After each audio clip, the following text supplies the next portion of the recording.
हाँ, कोई जी। ठीक है, तो एक बार यहाँ से चलते हैं क्योंकि अभी मैंने आपको एक्सप्लेन कर दिया कि जी। क्या-क्या हो है। यहाँ से चलते हैं जहाँ पे हम डिफाइन करेंगे इंडक्शन डे को।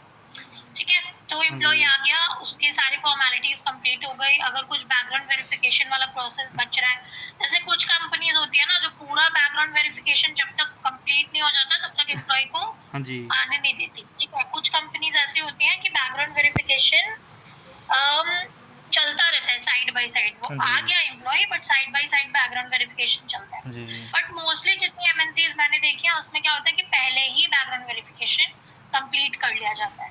ठीक है, उसके बाद ही एम्प्लॉय को डेट ऑफ जॉइनिंग दी जाती है। हाँ जी। ठीक है, तो देखिए, सबसे पहले जब डिजाइन करते हैं हम इंडक्शन डे तो उसमें मेक श्योर करते हैं कि उसका वेलकम सेशन हो। ठीक। वेलकम सेशन में इंडक्शन पीपीटी जो मैंने आपको शायद भेजी है, हाँ जी। हाँ, जो भेज चुकी है वो आपको एक बार देख लेना। आप उसी तरीके से सारे वेलकम पीपीटीज बनते हैं ठीक, ठीक, ठीक। जिसमें कंपनी के बारे में बताया जाता है, राइट? जी। और फिर उसके बाद इंट्रोडक्शन कराया जाता है सारे टीममेट्स के साथ और भी लोगों के साथ।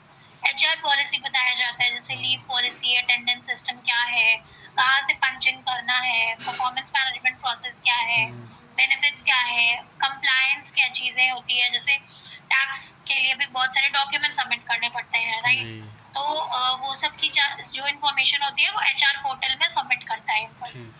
ठीक है, उसके बाद अगर उसको कोई एक्स्ट्रा ट्रेनिंग की जरूरत, जैसे एमएनसीज में होता है कि कुछ मैंडेटरी ट्रेनिंग्स करनी पड़ती है, जी। For example non ordnance, non competitive.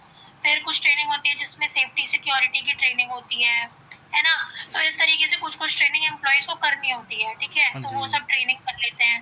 फिर उनका सिस्टम एक्सेस देते हैं उनको, जो मैंने आपको बताया, लैपटॉप देना, हाँ जी। ईमेल सेटअप करना, क्या-क्या टूल्स उसको चाहिए अपने काम के लिए वो सबका कोलैबोरेशन कराना, ठीक, वो ठीक। सारे कोलैबोरेशन टूल्स प्रोवाइड करना, है ना? जी। तो ये सारी चीज़ें हम फैसिलिटीज़ एंड आईटी ओरिएंटेशन में करते हैं। उसके बाद हमें क्या करना चाहिए, डे 1 फीडबैक लेना चाहिए। ठीक है, जो मैंने आपको फॉर्म बोला हाँ जी, था गूगल बनाने के फॉर्म लिए, किया था। राइट? हाँ।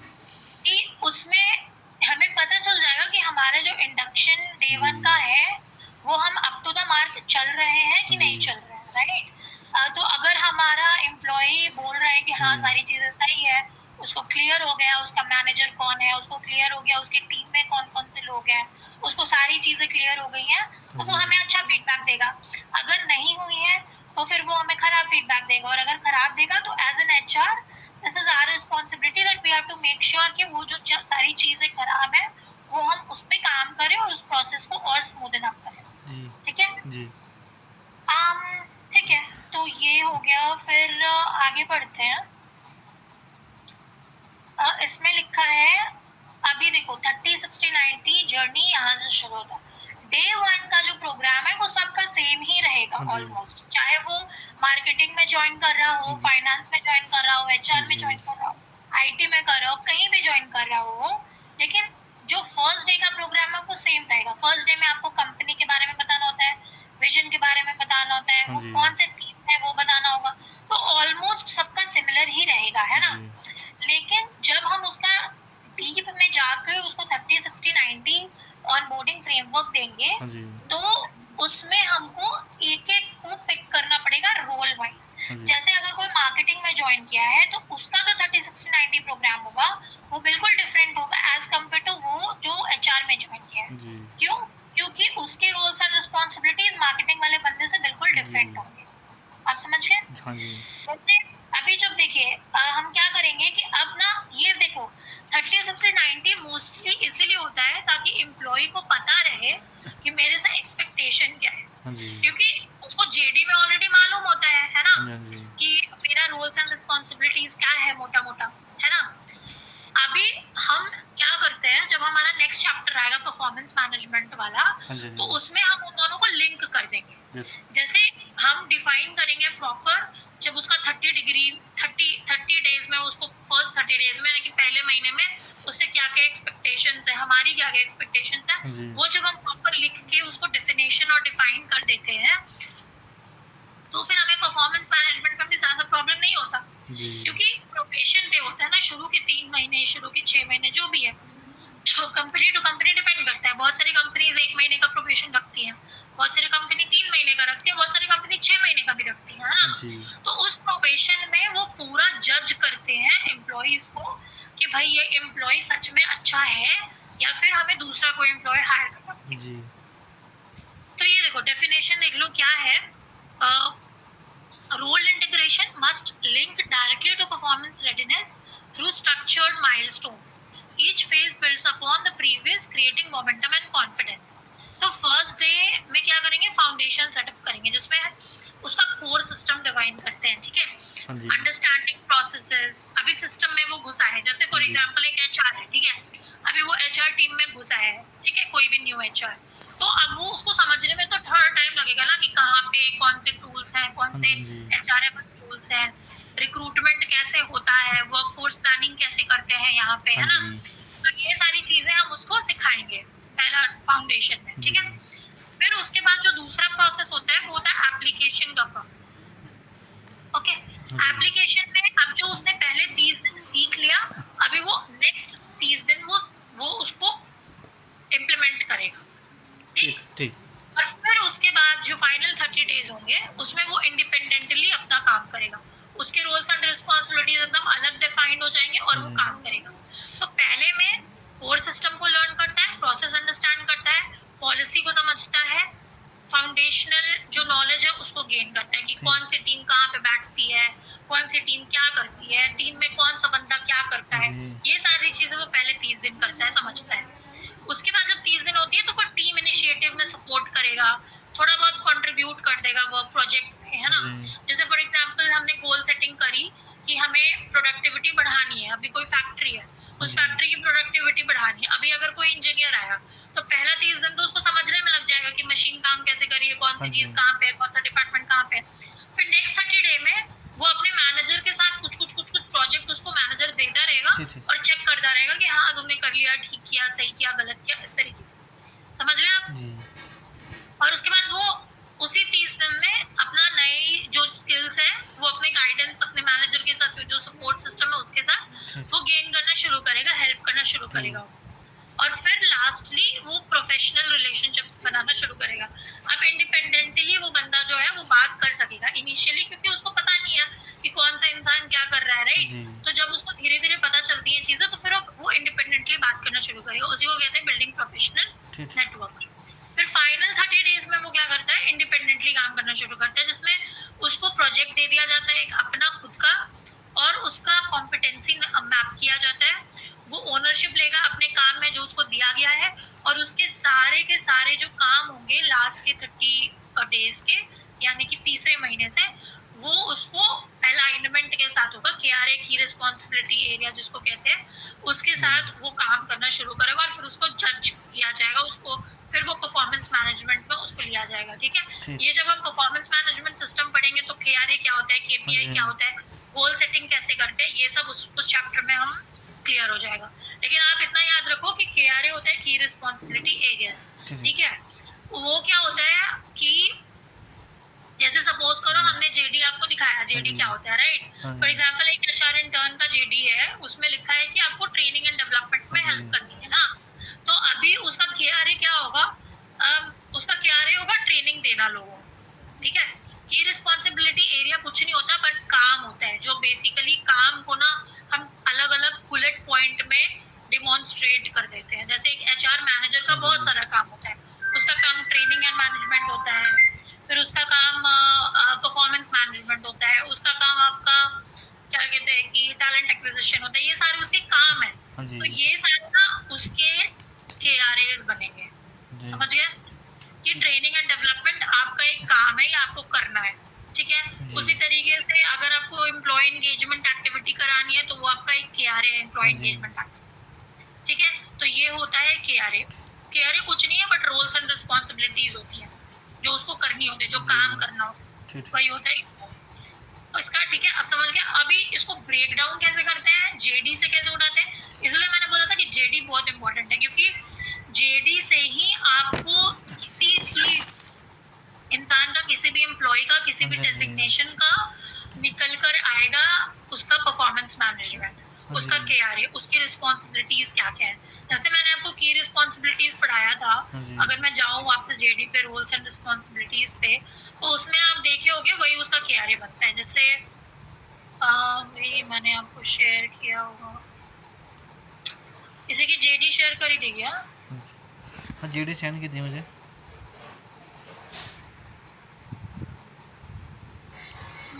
ये तो इंडक्शन डेक है।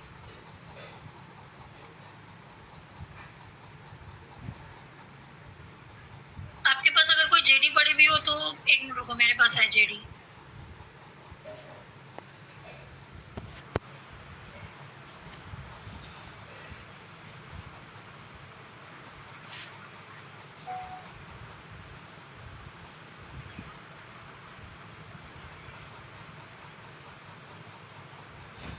ऑफ में होगा।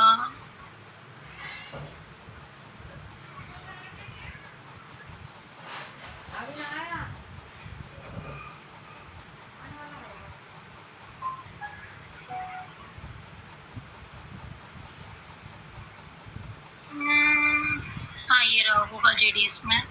किसी का भी उठा लेते हैं, जैसे बिजनेस कंसल्टेंट का जेडी उठाते हैं हाँ जी। अगर हम। क्या ये रिज्यूमे क्यों खुल गया?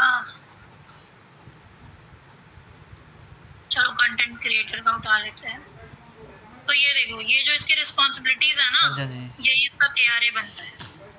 पहला KRA क्या है? ऑन साइट कंटेंट क्रिएशन, जाके डेली विजुअल्स फोटोज लेना, वीडियोस लेना, फिर कंटेंट आइडिएशन एंड एग्जीक्यूशन, ये सब इसका KRA बनेगा। ठीक है, क्योंकि यही इसका काम है, इसी को KRA कहते हैं। इसका फुल फॉर्म होता है की रिस्पॉन्सिबिलिटी एरियाज। की रिस्पॉन्सिबिलिटी एरियाज, ठीक है, क्रॉस टीम कोऑर्डिनेशन करना, डिजिटल सपोर्ट करना, ट्रेंड मॉनिटर करना, ये सब इसका KRA है। फिर जब हम परफॉर्मेंस मैनेजमेंट में जाएंगे तो इसको देखेंगे कि हम इसको मैप कैसे करते हैं, फिर हमको पता कैसे चलेगा। फॉर एग्जांपल मैंने बोल दिया कि हाँ ऑन साइट कंटेंट क्रिएशन जो है वो आपका एक KRA है ना, तो अब लेकिन वो बंदा कितना काम कर रहा है, कितना ऑन साइट क्रिएशन कर रहा है, कितना कंटेंट बना रहा है ना, वो हम कैसे मैप करेंगे।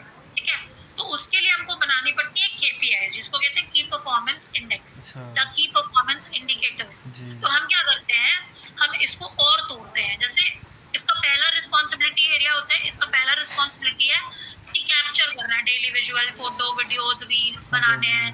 ठीक है, जिसमें वो फीचर कर सके आर्टिशंस को, प्रोसेसेस कैसे कैसे करते हैं प्रोडक्ट्स को, कस्टमर स्टोरीज को। राइट, तो ये इसका एक KRA बना। अभी हम बोलेंगे कि तुमको एक हफ्ते में 4 रील्स बनानी है। ठीक है, तो वो हो जाएगा उसका KPI। KPI को हम न्यूमेरिफाई करते हैं। KPI हमेशा नंबर्स में होता है, तो वो कहाँ से आता है? वो रिस्पॉन्सिबिलिटी से आता है, वो KRA से आता है। अब अगर उसने 4 बना दिए तो इसका मतलब वो उसने 100% अपना अचीव कर लिया KPI। ठीक है, अगर वो 4 नहीं बना पाया तो हम उसकी रेटिंग कम कर देंगे। समझ गए? तो इस तरीके से हम मैप करते हैं। तो 30, 60, 90 में यही सारी चीजें होती है। जो नेक्स्ट 90 होता है, ताकि हम परफॉर्मेंस मैनेजमेंट को भी अपने इंडक्शन प्रोग्राम के साथ मैप कर पाए। समझ गया? जी। आगे बढ़ते हैं। देखो, अब जब ऑनबोर्डिंग होता है ना, तो बहुत सारी कंपनीज में ऐसा होता है, बहुत सारी कंपनीज में नहीं होता है। अभी छोटी कंपनीज रहेंगी तो ये बड़ी सिस्टम वगैरह नहीं कराते वो लोग। और अगर बड़ी कंपनी है, बहुत सारे लोग हैं, बहुत सारे रिस्पॉन्सिबिलिटीज हैं, तो उस केस में क्या होता है कि हम एक बडी असाइन करते हैं। बडी कुछ नहीं होता, आपकी कंपनी में से ही उसी टीम में से कोई एक बंदा होगा जिससे वो थोड़ा सा बात ओवर द टॉप जाके भी कर सकता है। ठीक है, फॉर एग्जाम्पल अगर मैं कुछ चीज अपने बॉस से नहीं पूछ पा रही हूँ तो वो चीज मैं अपने बडी से पूछ सकती हूँ। तो वो क्या करता है कि buddy system pairs new hires with experience team members. तो जो पुराने टीम मेंबर्स हैं उनके साथ हम उनको लगा देते हैं, ताकि कोई भी प्रॉब्लम अगर हो तो वो उस बडी से पूछ सके। उसे बड़ी बोल देंगे, जो हमारे टीम लीडर होंगे, ठीक है, उसे बड़ी बोल देंगे ना। नहीं, जरूरी नहीं है कि टीम लीडर बड़ी हो, कोई भी पुराना एम्प्लॉय जो सिस्टम में काम कर रहा है वो बड़ी बन सकता है। ठीक है, तो हाँ अभी देखो, duration and activities program runs for 30-60 days with structured touch points, weekly check ins to address questions. अब ये करते क्या है बड़ी सिस्टम? देखो, मैनेजर तो वो अलग ही हो गया। ठीक है, बहुत बार ऐसा होगा कि मैनेजर को, टीम लीडर जो आपका मैनेजर होता है, वो हो सकता है बहुत सारा प्रॉब्लम आपका सॉल्व नहीं कर पाए, जैसे मैंने बोला। राइट, कि कहाँ पे क्या करना है, कैसे करना है। हो सकता है बहुत सारी चीज़ें वो ना बता पाए, लेकिन वो बडी से हम हेल्प ले सकते हैं, बहुत सारे क्वेश्चंस के आंसर्स हम ले सकते हैं। फिर गाइडेंस करना कि कंपनी का कल्चर कैसा। अब हो सकता है मैनेजर कुछ सारी चीजें ना बताए, हाँ जैसे जी, हाँ जी, बहुत बार होते हैं कुछ एम्प्लॉयज होते हैं जैसे अगले टीम में या दूसरे टीम में जिनके साथ आपको कोऑर्डिनेट करना है, वो कुछ लोग ऐसे होते हैं जो बोले जो अच्छे नहीं होते, या जो थोड़े बदमाश से होते हैं, हाँ जो जी, जिनके जिन जो पॉलिटिक्स खेलते हैं ज्यादा। तो हो सकता है आपका मैनेजर वो आपको ना इन्फॉर्मेशन दे, लेकिन आपका बडी वो सब इन्फॉर्मेशन दे सकता है ठीक है, कि इससे थोड़ा संभल के बात करना, इससे थोड़ा अच्छे से बात करना, या इससे तुम हंसी मजाक में भी बात करोगे तो काम हो जाएगा। हाँ जी, हाँ जी, ये जो है वो सिर्फ सीरियस काम की बातें करता है, ठीक है। या फिर इस तरह की चीजें जो होती है ना, जो थोड़ी अनऑफिशियल चीजें होती हाँ हैं, जी, हाँ जी, वो सब बड़ी बताता रहता है, ठीक, ठीक है। और हर बार आपको मैनेजर हर किसी से मिलवाए ये भी जरूरी नहीं है, तो वो हाँ जी, बड़ी सिस्टम करा सकते हैं। वो जो आपका कोई ठीक, भी एक्सपीरियंस्ड एम्प्लॉय है, वो सेम लेवल पे भी हो सकता है, आपका जूनियर भी हो सकता है, आपका जी, सीनियर भी हो सकता है। ऐसा कोई कंपलसरी नहीं है कि जो बहुत मतलब आपका सीनियर ही होगा। जो भी बंदा आपसे पहले से है उस ऑर्गेनाइजेशन में, हाँ जी, जिसको उस कंपनी के कल्चर के बारे में ज्यादा पता है, वो आपका बडी बन सकता है, ठीक, ठीक है। अभी ये क्यों करते हैं, तो फास्टर इंटीग्रेशन के लिए। फॉर एग्जांपल जो न्यू हायर आया है हाँ उसको, जी, जैसे मैंने आपको बोला कि कौन इंसान कैसे बात करेगा, जी, कौन सी टीम से कैसे हैंडल करना है, तो वो सब कल्चर होता है कंपनी का, है ना, वो जी, सब कल्चरल नॉर्म्स होते हैं, राइट। तो वो सब बताने के लिए, फास्टर इंटीग्रेट करने के लिए। रिड्यूस्ड एंजाइटी, तो अभी अगर कोई नया एम्प्लॉय आया है, उसको मालूम ही नहीं है, बस वो मैनेजर पे डिपेंडेंट है, तो हो सकता है कि उसको बहुत सारी चीजें ना पता हो, जी, है ना। तो इसी वजह से कई बार होता है कि समझ में नहीं आता कि काम कैसे करें, है ना। तो हाँ जी, वो परफॉर्मेंस पे फिर उसका इम्पैक्ट आता है, राइट। ठीक, ठीक, तो इसी कारण से हम बड़े सिस्टम इंटीग्रेट करते हैं अपने कल्चर ठीक, में। स्ट्रॉन्गर कनेक्शंस, ठीक है। तो builds immediate social capital and sense of belonging with in the team. अभी अगर आपको कंपनी के कल्चर के बारे में अच्छे से पता चल जाए सारी हाँ चीजें, जी, तो आपको थोड़ा अच्छा फील होगा, आपको होमली फील होगा, आपको जी, फील होगा कि आप कंपनी में काम आराम से कर सकते हो। अदरवाइज क्या होगा, अगर हमने अच्छे से इंटीग्रेशन नहीं किया तो वो एम्प्लॉय छोड़ के भी जा सकता है, और अगर वो छोड़ के जा रहा है तो हमारा कॉस्ट, मैंने आपको बताया था, हाँ, कॉस्ट टू हायर लगता है, एक हाँ मैट्रेस जी, था एचआर वाला, कि अगर हमने कॉस्ट टू हायर बढ़ा दिया अपना और अट्रिशन ज्यादा हो रहा है, जी, तो फिर प्रॉब्लम आएगी कंपनी में, फिर आप हाँ जी, पे सवाल आएगा, ठीक है। ठीक, अच्छा, चलो अब आगे बढ़ते हैं, फीडबैक एंड कंटिन्यूअस इम्प्रूवमेंट। तो सबसे पहले 7 डे चेक इन। तो देखो, पहले मैंने क्या बोला था आपको, पहले दिन ही आप फॉर्म भरा दोगे उनसे, ठीक है। हाँ जी, उसके बाद जो बडी सिस्टम होता है ना, उससे एचआर इंटीग्रेट हो सकता है, क्योंकि देखो आप एज एन एचआर आप अलग जगह पे बैठ रहे हाँ होगे, जी, है ना। आप टीम्स के साथ जा जाके नहीं बैठ सकते, हाँ जी, राइट। अभी मार्केटिंग टीम कहीं और बैठ रही है, सेल्स की टीम कहीं और बैठ रही है, तो आप उन टीम के बीच में तो जाके नहीं बैठोगे ना, हाँ जी, एचआर की अलग टीम होती है, वो अलग जगह बैठ रहे होते हैं, हाँ जी, राइट। तो वो क्या करते हैं कि वो बड़ी सिस्टम के थ्रू वो क्या करते हैं, वो फीडबैक लेते रहते हैं हमेशा एम्प्लॉयज से, जी, बडी से, या उनके मैनेजर से, कि या एम्प्लॉय से फीडबैक ले रही है कैसा चल रहा है, क्या चल रहा है, हाँ सारी जी, चीजें समझ में तो आ रही है, तुमको कोई कल्चरली प्रॉब्लम तो नहीं हो रहा, तुम्हारे रोल्स तो डिफाइंड है ना, तुम्हारा मैनेजर तुमको ठीक से कर रहा है ट्रीट की नहीं, कोई इशू तो नहीं आ रही है, कल्चर तो समझ में आ रहा है। तो ये सारी चीजें हम उसको 7 दिन के बाद उससे फिर से पूछते हैं। हाँ जी, और ठीक, फिर फाइनली जब इस तरीके से 30 डेज होते हैं, तो फिर एक बार 30 दिन के बाद इवेलुएट करते हैं। फिर जब 60 दिन कंप्लीट हो जाते हैं तो 60 दिन के बाद पूछते हैं। फिर जब 90 दिन कंप्लीट हो जाते हैं तो 90 दिन के बाद हाँ जी, पूछते हैं, है ना। तो इस तरीके से हमें फीडबैक को हमेशा कंटिन्यूअस प्रोसेस रखना है। ठीक, ठीक, तो अगर बीच बीच में जहाँ जहाँ पे भी खराब होगा फीडबैक, तो जहाँ पे भी खराब हो रहा है उसमें वहाँ पे इम्प्रूवमेंट लानी है। ठीक, अभी देखो, 30 डे रिव्यू में हम क्या करेंगे, एक्सेस करेंगे कि इनिशियल इंटीग्रेशन हो गया ना कंपनी में, उस टीम में वो बंदा बिल्कुल घुस गया है, ठीक हाँ जी, है, जिसको हम लोग कहते हैं ब्लेंडिंग इन द सिस्टम, तो वो ब्लेंड हो चुका है कि नहीं हुआ है, राइट। फिर उसको रोल की क्लैरिटी हो गई है ना, कल्चरली वो एडजस्ट हो चुका है ना, ये सारी चीजें हम 30 डिग्री में 30 दिन 30 दिन के बाद चेक करते हैं एक बार। ठीक, ठीक, और जब 90 दिन होता है, तो अभी क्योंकि 90 दिन हो गया, तो अब वो रिजल्ट देना शुरू कर देगा, ठीक, है ना। अब वो परफॉर्म करना शुरू कर देगा इंडिपेंडेंटली, वो प्रोजेक्ट हैंडल करना शुरू कर चुका है, ठीक, केआरए उसका बन चुका होगा, केपीआईज उसके बन चुके होंगे। तो अब हम उसको उस केआरए और केपीआई के साथ उसको मैप करेंगे और चेक करेंगे कि वो सारा का सारा जो परफॉर्मेंस है, वो जो चीज़ें उससे एक्सपेक्टेड है वो दे रहा है कि नहीं दे रहा। ठीक। ठीक है, इस तरीके से हम 90 डे के बाद फिर से इवेलुएट करेंगे।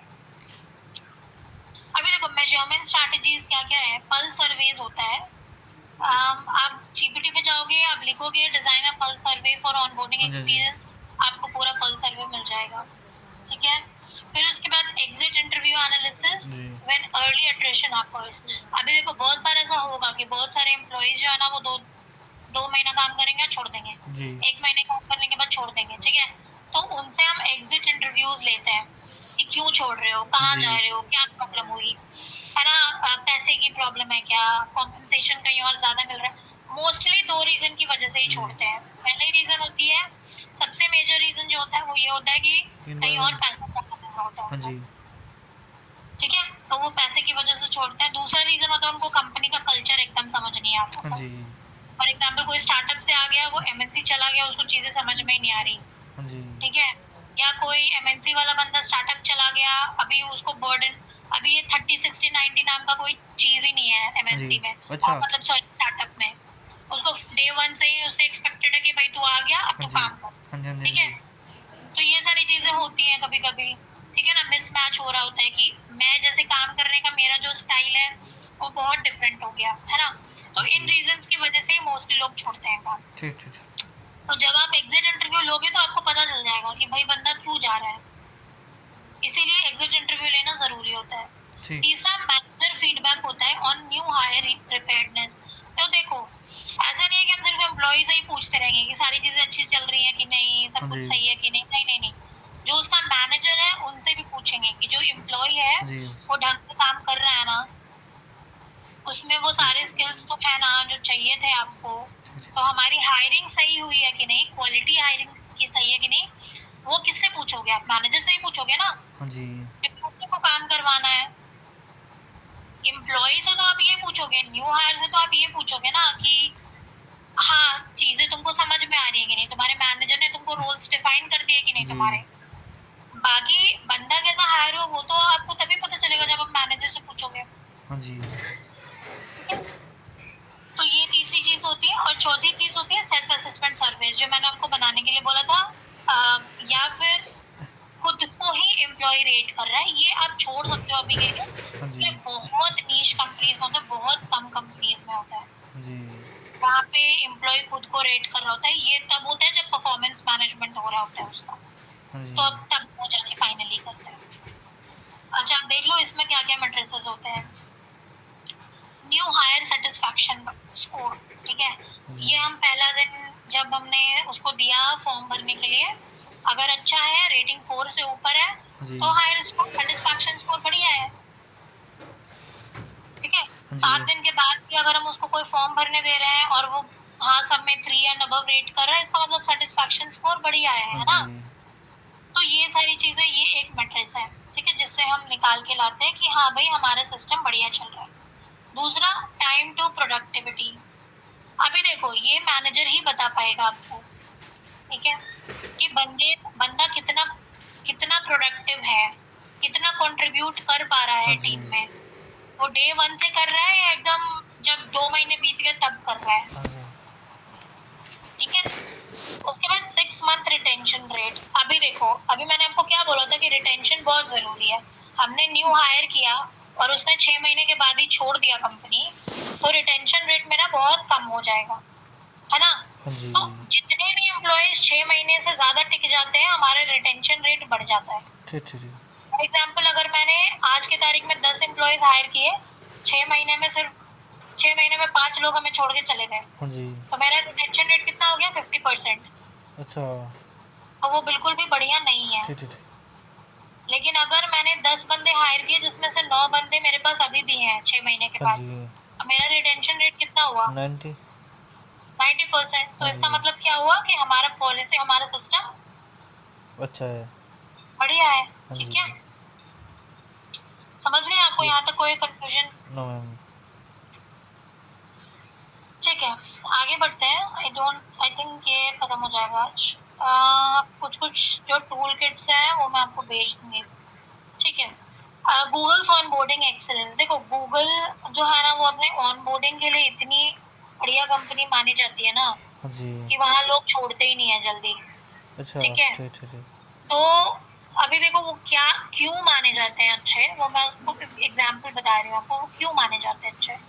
तो क्या हम गूगल से क्या चीजें ले सकते हैं ताकि हम अपने कंपनी का भी सिस्टम बहुत अच्छा कर सकें, ताकि कंटिन्यूअस फीडबैक मैकेनिज्म हमारे साथ रह पाए। हाँ जी, ठीक है, ताकि लोग जो है वो हमारे साथ ज्यादा टाइम तक टिके रहे।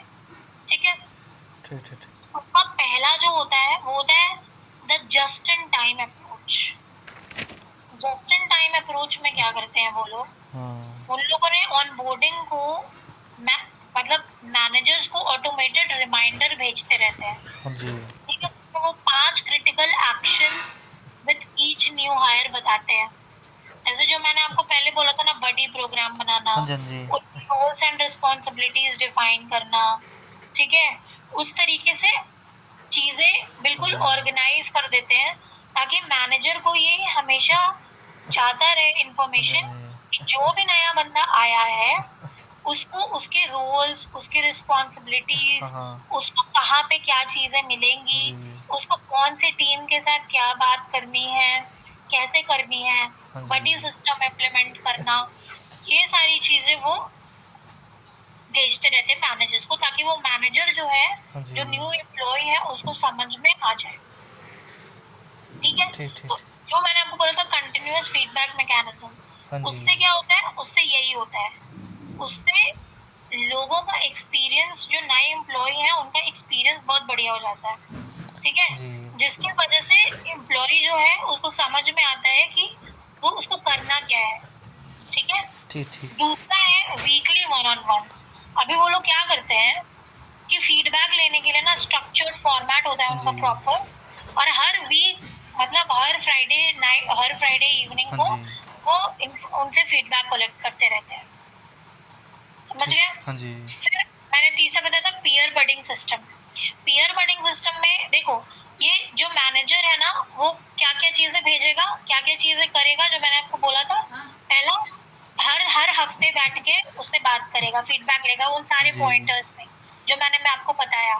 ठीक है, हाँ जी, roles and responsibility, team management, वो सब पे।